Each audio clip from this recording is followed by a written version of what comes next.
Hi, I'm Marlena. Last week, my sister looked me straight in the eye and said, "Why don't you just disappear?" And my mother? She agreed. So I left. Quietly.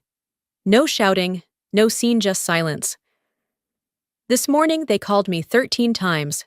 But long before that moment, they'd already started cutting me out of family photos, out of public speeches, out of my own memories.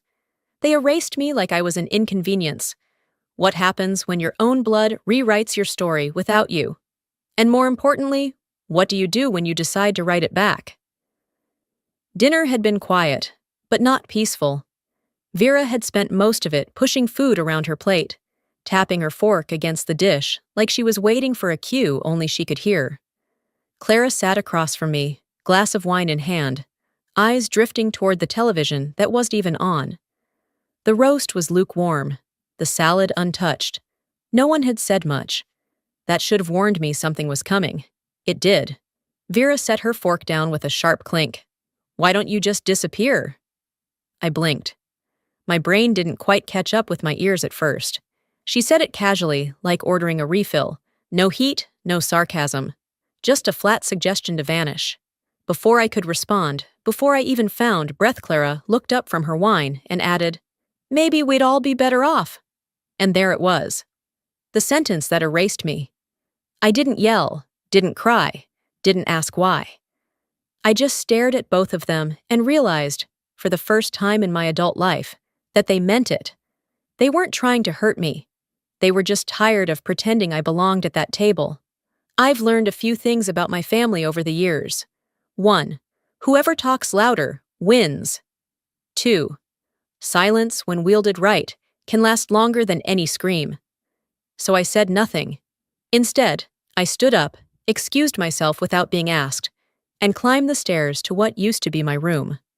It had changed. The posters were gone. Half my books were in boxes I didn't pack. A stack of folded linens sat where my nightstand had been, like someone had already begun the process of converting it into a guest room. I didn't linger. I pulled out the old canvas bag I kept under my bed, tossed in my laptop, a few chargers, a change of clothes, and one photo May and Dad, standing in front of the cabin in Sister's Oregon, the day we brought home that ridiculous carved moose statue Clara hated. His arm around my shoulder, my smile real. We both looked like we belonged somewhere. By the time I reached the bottom of the stairs, they were still seated. Vera was scrolling on her phone. Clara poured another inch of Merlot. As I reached for my keys, Clara didn't even look up. "You always take things too personally," she said, like it was some medical diagnosis. I held the door a second longer than necessary. "I won't make this mistake again," I told her. It wasn't a threat. It was a vow. No one followed me out. The sky outside was low and heavy, the kind of gray Oregon specialized in this time of year. I didn't even turn on the radio. Just drove, street after street, until the road narrowed and I saw Harper's porch light blinking against the dusk like it was waiting for me. She opened the door before I knocked. Didn't ask anything. Just stepped aside to let me in, like this wasn't the first time I'd come undone at her threshold. We didn't talk much. She made tea, handed me a mug with both hands, and sat beside me in silence. I don't remember if I drank it. Just remember the heat of the ceramic and the hum of the refrigerator. It was close to midnight when I finally said it out loud. She meant it. Mom, too. This time, they both meant it. Harper didn't reply, and I didn't need her to. I turned off my phone that night, but not before the first missed call lit up the screen. Back then, I didn't know it would be 13 by morning. I also didn't know that just a week before it all unraveled, I had nearly convinced myself that maybe things were turning around. It started with Vera's voice at the edge of the hallway. "Mom's doing a charity brunch for the community center next weekend. You want to help coordinate?" I blinked at her, unsure if I'd misheard. "You want me there?" She rolled her eyes. "I didn't say headline it, Arlena, just help." Still, it was the first time in months she asked me to do anything other than move my car. So I said yes. I showed up early, hair done, heels a bit too much for folding chairs and buffet trays, But I wanted to look like someone you didn't forget to mention.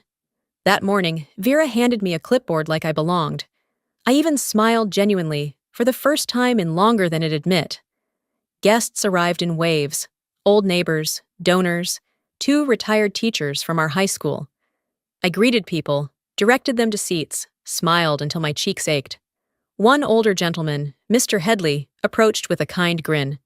"Well, if it isn't Vanessa," he chuckled, patting my arm. I froze. "It's Arlena," I corrected gently. He blinked. "Ah, my mistake. You girls look more and more alike these days." We didn't.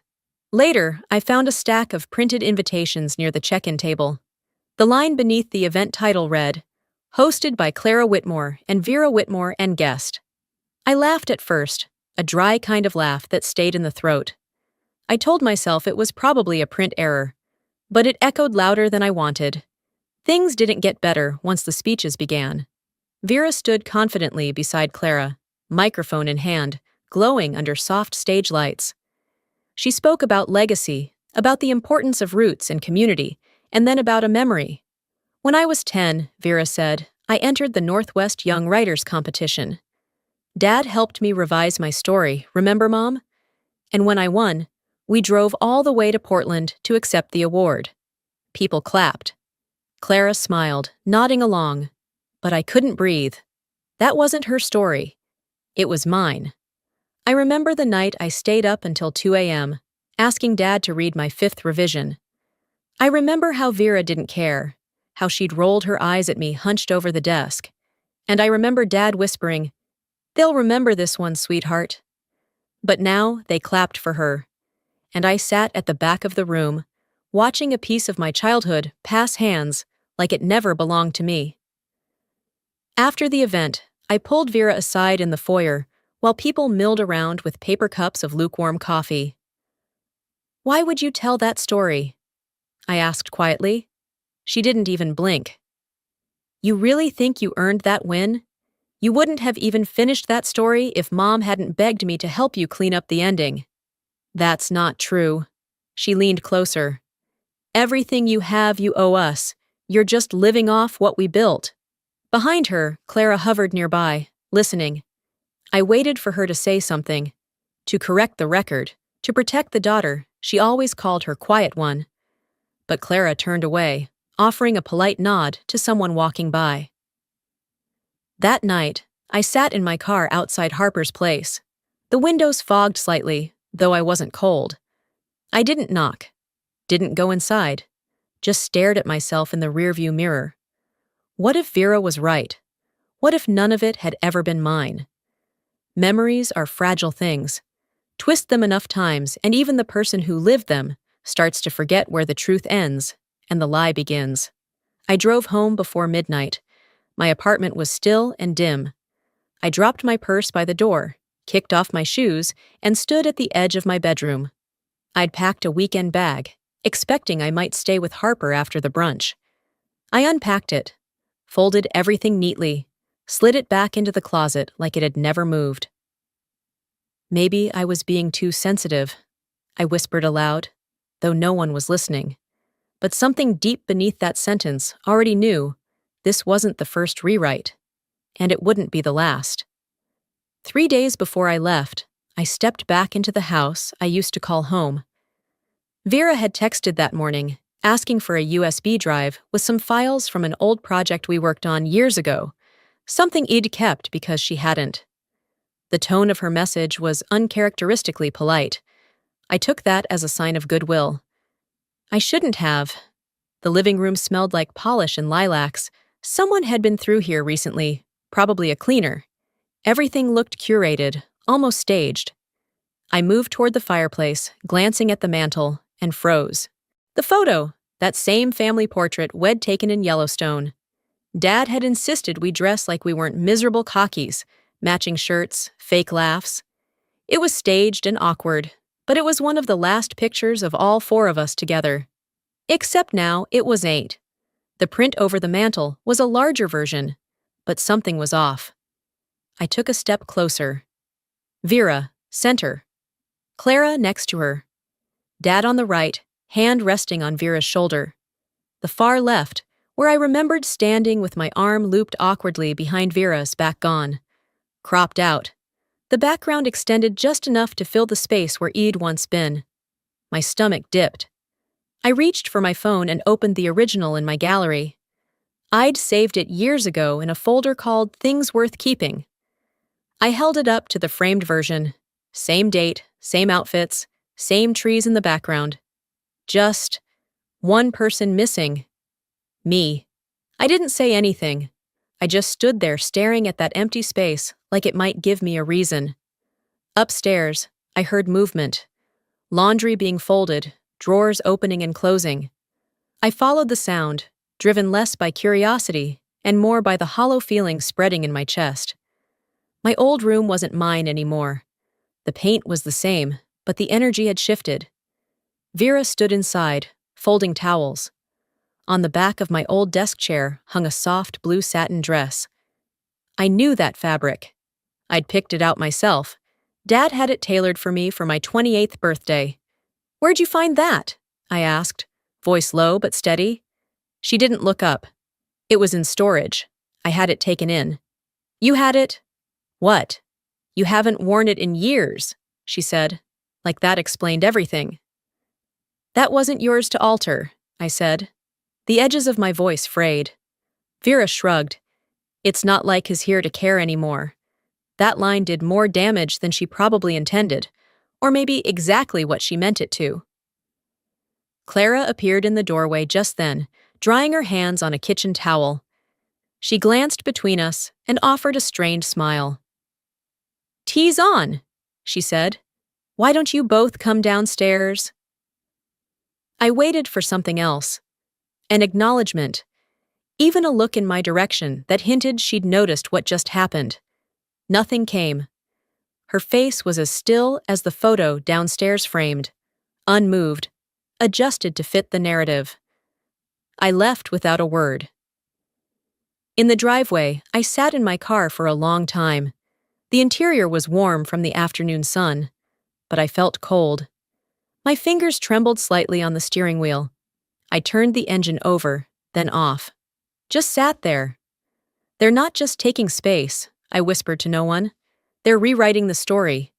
I saw Dad's handwriting flash through my memory, his note in the back of my old poetry journal. Memories are how we protect what matters.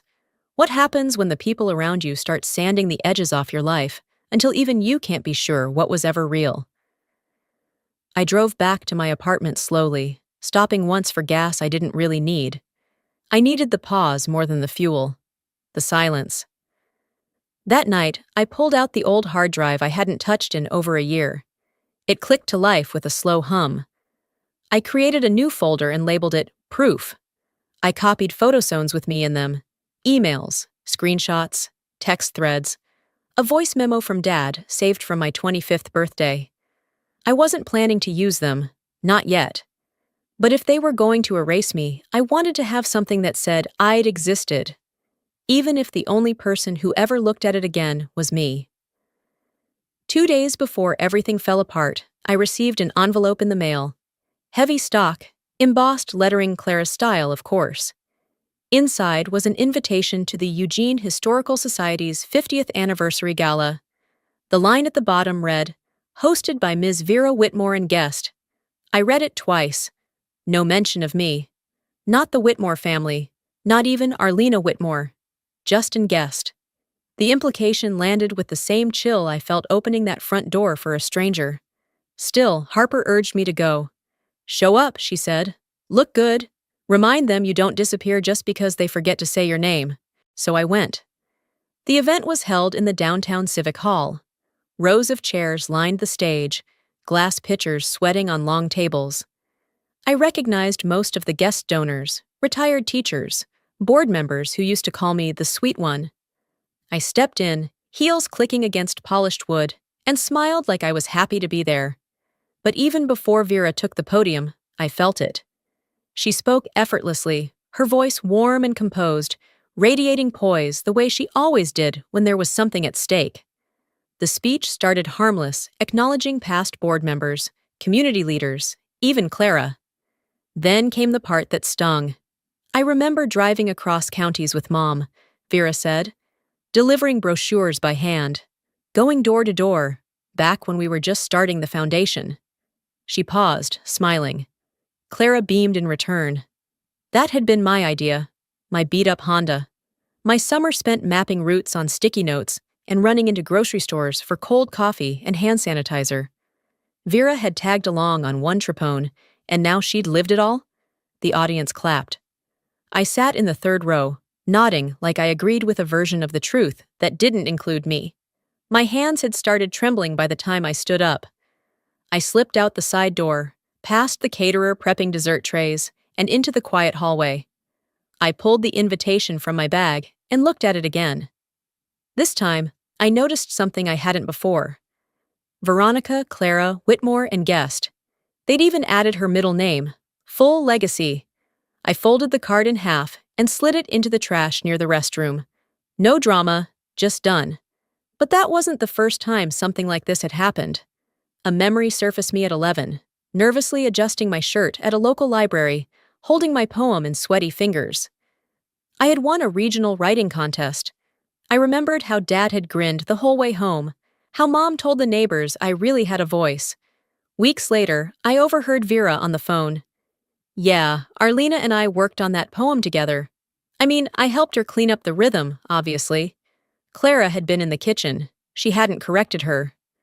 She never did. That's when the doubts began. Not loud, not all at once, but slow, subtle, like rot under paint. Backstage after the event, I found Vera by the refreshment table, sipping lemon water like she just accepted an award. No one else was around. I didn't plan what I said next. I didn't need to. Why do you keep erasing me? She blinked. Jesus, Arlena. Grow up. You took my story again. You stood up there and gave away a memory that wasn't yours. You were always the delicate one, she said, setting her glass down. We couldn't count on you to follow through. You cracked under pressure. I stared at her. That wasn't your call to make. Vera leaned in, voice low. You don't get to rewrite the past just because you want a bigger part in it. No, I said. Steady now. You don't get to rewrite me just because you talked louder. She laughed, that sharp exhale she used when she wanted to dismiss me without getting her hands dirty. Then she walked away. Clara stepped in from the side hallway a moment later, holding a plate of untouched finger sandwiches. She must have heard at least the tail end. Did you hear what she said? I asked. Clara shifted the plate to her other hand. She didn't mean it like that. But you always mean it like that, I said. You mean it with silence. She didn't respond. That was the last time I waited for either of them to offer me a place at their table. I should have known it wasn't a real invitation the second Clara called it a check-in. That's what she always did when she wanted to sound warm, but deliver something cold. Her voice was steady, practiced too careful to be casual. Just come by, she said. It's time we talked through everything. I went the next afternoon around 4. The sky was that typical midwinter gray, flat and unbothered, but there was a weight in the air that hadn't been there before. It followed me up the walkway and settled deep in my chest the moment I stepped onto Clara's porch. Vera's car was already in the driveway, angled in like it belonged more than I did. Of course she was here. Of course they were doing this together. Clara opened the door, all efficiency and coolness. No hug, no smile. Just a tight nod and a wave inward, like I was a courier dropping off forms. Vera was already seated at the dining table, a thick folder laid out in front of her. I didn't even need to see the embossed gold logo to know it was from the family attorney. I'd seen that same font on the documents when Dad died. Clara motioned toward the empty chair across from them. We've made a few updates to the estate plan. It's nothing urgent, just clarifications. I didn't move. I just stood there, still in my coat, letting the silence stretch. Vera pushed the folder across the polished table. It's simpler this way. The properties will be transferred into my name, fewer legal hurdles later. I looked at Clara, searching for some trace of discomfort, maybe even guilt. Is that what this is? A simplification? She avoided my eyes. You'll still receive a cash portion. It's not large, but meaningful. And what about the power of attorney? Clara paused, then gave a diplomatic half-smile. We thought it might be overwhelming. You've had a lot going on lately. There it was. The careful wording, the professional courtesy cloaking the personal decision. I let out a slow breath. Did either of you ask how that would feel? Vera crossed her arms and leaned back. You're too emotional for those decisions, Arlena. That sentence, that exact phrase or some version of it had been thrown at me for years. It always landed the same, sharp, minimizing, permanent. But this time, it came with paperwork. Clara stood and moved to the cabinet along the wall. She opened the top drawer and returned with a small, time-worn envelope, its edges yellowed, the paper soft with age. She placed it on the table between us. I found this while cleaning out the upstairs closet, she said gently. It's the letter you wrote me when you were 19. You tucked in money from your first job. I stared at the handwriting on the front. My own. Clara gave a nostalgic smile, as if this was some heartfelt moment. You don't need to hold on to things like this. It's not necessary.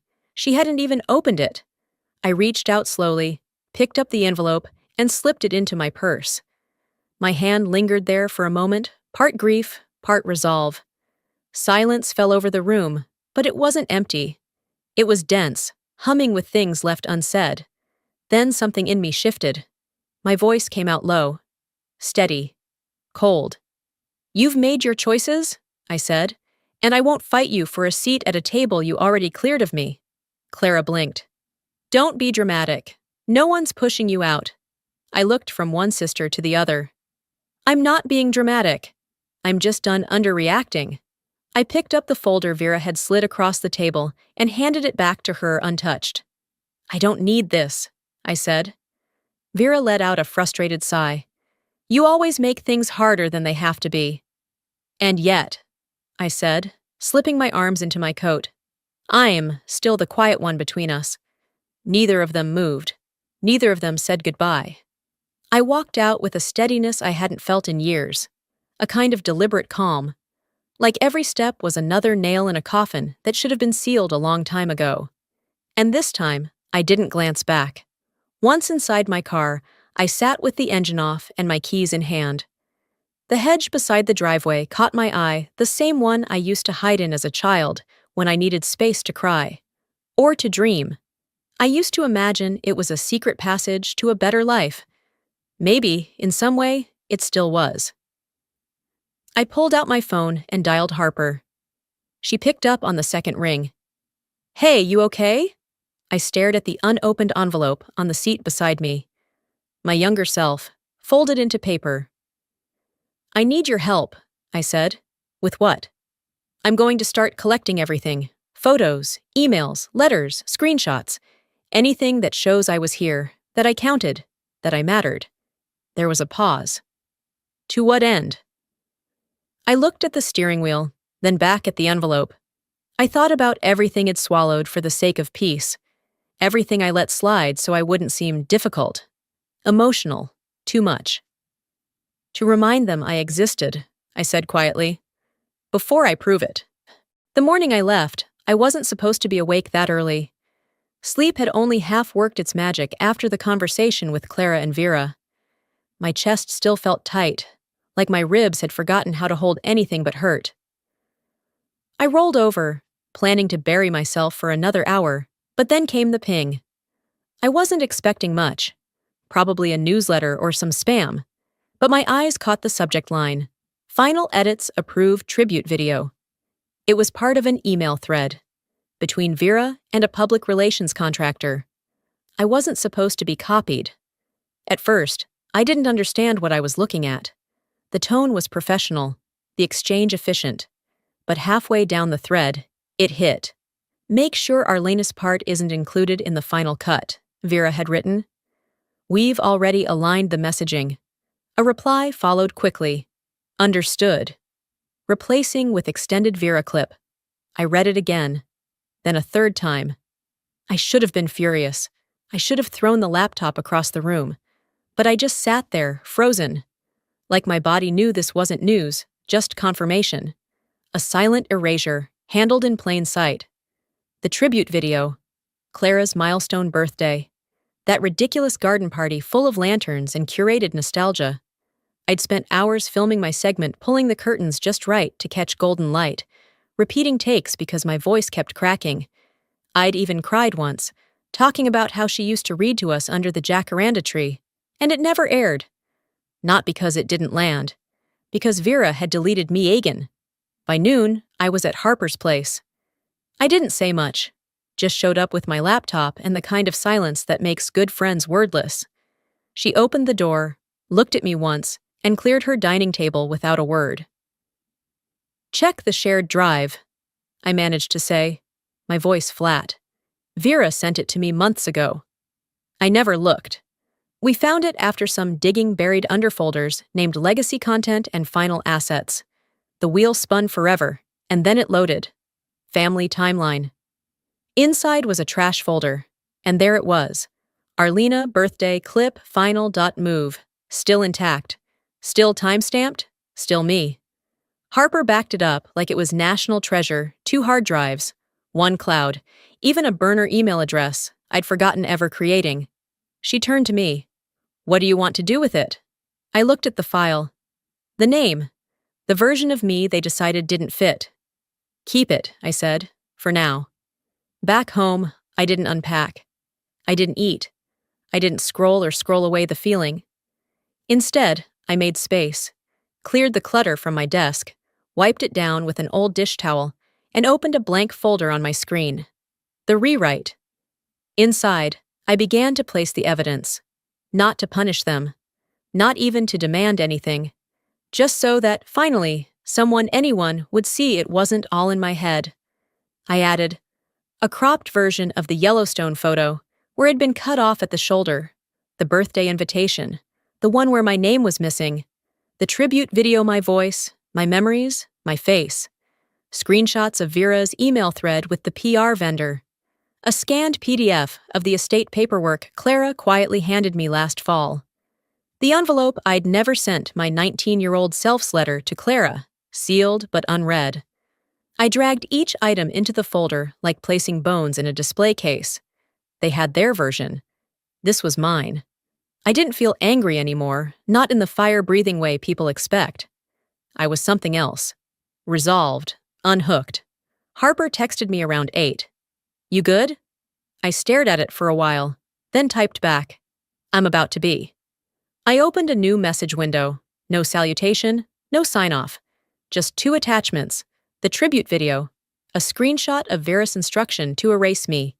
And then I addressed the email not to Vera, not even to Clara, but to the people who mattered most in their world.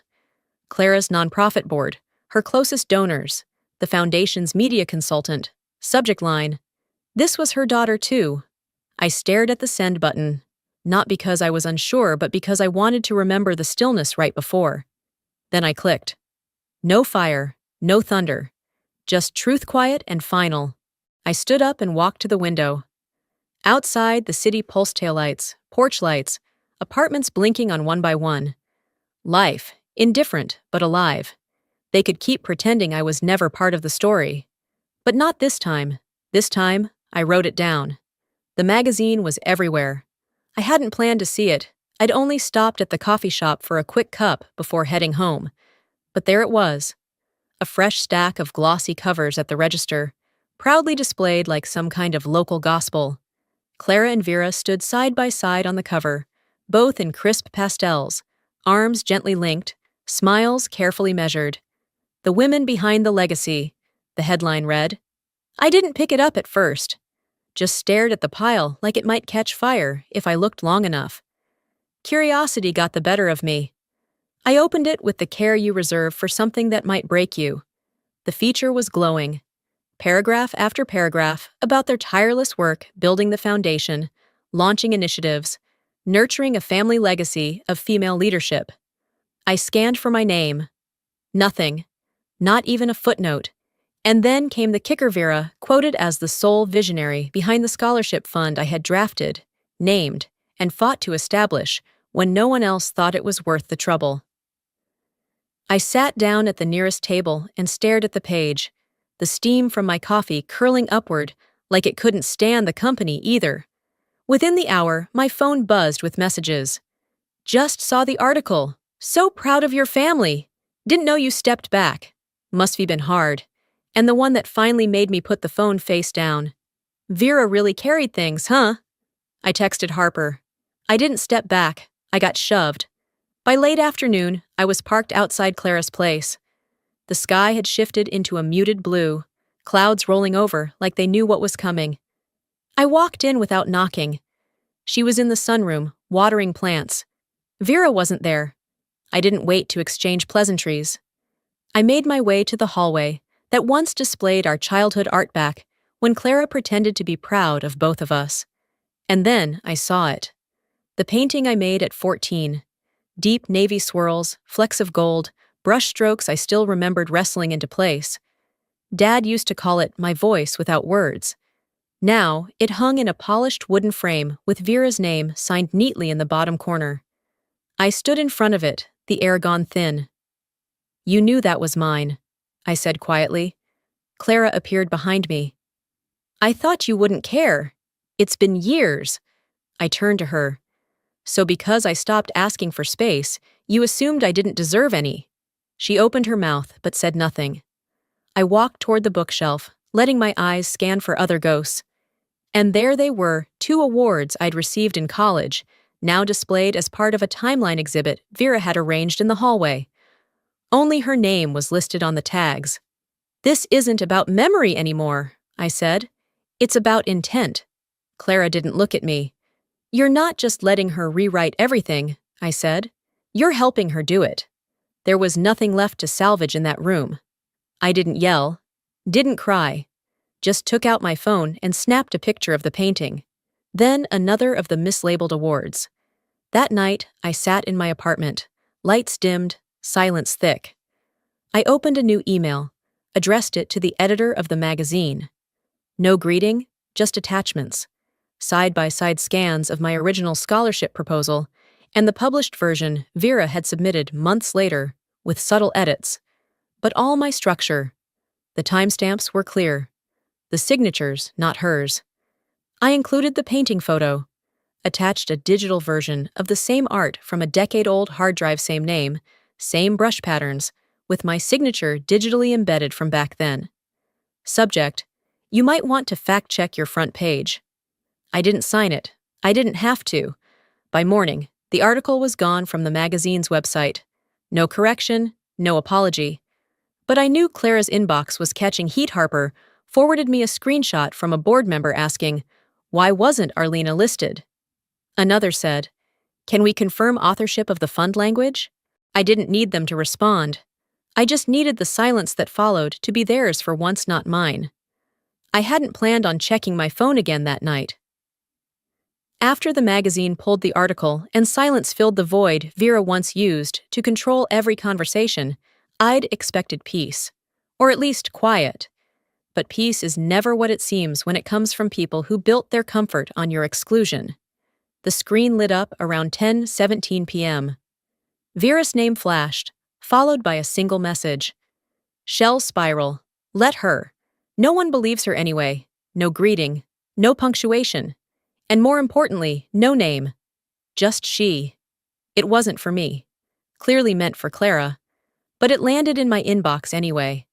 I stared at the message for a long time, unsure if I felt more insulted by the words, or the fact that, even in private, I was never granted the decency of a name. She. Like I was a storm they could watch from a window. Like I didn't live inside the house, too. I didn't respond. Instead, I stepped outside Harper's apartment. The porch light buzzed overhead, casting a faint halo across the sidewalk. I paced the driveway once, twice, trying to keep my breath steady. Harper came out a minute later, arms folded under her hoodie. She sent it to you? She asked, already knowing. Wrong thread, maybe, I muttered. Right target. She waited, giving me space to sort the words I didn't know how to say. They never saw me as part of this family, I finally said. Just someone to contain. To quiet down. Harper didn't interrupt. I'm not going back, I added. Not even for closure, because there's nothing left to close. Later, we sat on her couch, half a mug of lukewarm tea between us. She went digging through an old drawer of tech junk, tossing out chargers and scratched-up thumb drives. Then she found ETA portable hard drive I'd forgotten I gave her years ago when I was clearing out my childhood desk. "I don't know if it still works," she said. It did. The files loaded slowly, but there it was. A folder labeled Letters That Didn't Need Stamps. Inside, a document titled, "For Arlenaev, I Don't Get to Say It." My hands trembled. I double-clicked. It was a draft email from Dad. Never sent, never printed, just saved. It read, "Sweetheart, I don't know when this will reach you, or if it ever should. But I see things. I see how Vera needs control more than closeness. I see how your mother fears friction more than injustice. And I see you. You were always the one who saw things clearly. That made you a threat, even in this house. You are not too much. You are not dramatic. You are feeling what others refuse to. Don't let them convince you otherwise. Don't let them make you forget who you are. You see more because you feel more." I sat there with his words glowing on the screen, my heart stretching to hold the weight of both pain and relief. I printed it. I didn't send it to anyone. Not yet. Instead, I added it to a folder on my laptop titled Not Forgotten, the same place where I'd stored the cropped photos, the deleted video, and every other piece of evidence they'd tried to erase. That night, I emailed just one thing to the community center, the original birthday tribute video, the same one Vera deleted from Clara's event. I offered it, without context, for their upcoming Women's History Month montage. No message, no backstory, only the file. My voice, my story, in full. The next afternoon, it aired quietly online. It didn't go viral. It didn't need to. Clara saw it. She texted Vera one word. Enough. I saw the read receipt. No reply came. I deleted Vera's accidental message after that, didn't respond, didn't screenshot it. Some things aren't meant to be held onto, even if they're handed to you directly. She expected me to burn down. I didn't. I lit the room instead. The next morning, the phone rang 13 times. I didn't answer. I brewed coffee, opened my laptop, and created a blank document. Not a blog, not a letter, a manuscript. Page 1 read, "The Disappearing Daughter." The calls started just after sunrise. The phone lit up beside my bed, like it knew the day had changed shape before I did. The first came from Clara. Then Vera. Then an unknown number I knew better than to answer. I sat in bed, knees pulled up under the blanket, phone in my palm, listening to the voicemails one by one. Vera's voice, cracked and breathless. "Arlena, I don't know what you think you're doing. You need to stop before you ruin everything." Clara's message was slower, measured, almost rehearsed. "We'd like to speak, if you're open to it. We didn't realize the full extent." But the one that stayed with me was nearly silent. Just a faint sigh, followed by Clara's whisper. "I don't know where we lost you. I didn't save the messages." Later that morning, I pulled on a coat and walked to the river trail a few blocks from my apartment. The same one Dad used to take me to on weekends when we needed a break from the house, from the noise, from them. I tucked his unsent email in my inside pocket. Printed and folded once, it felt like an anchor against my chest. I didn't cry. I let my feet move with the rhythm of the water beside me, the quiet air pulling the tension out of my shoulders, word by word. I am still here. I didn't vanish. That was the sentence I repeated, softly under my breath, like a spell. A truth I carved deeper with every step. When I returned, there was a package leaning against my front door. No return label. No note. Inside, the original family photo. Uncropped.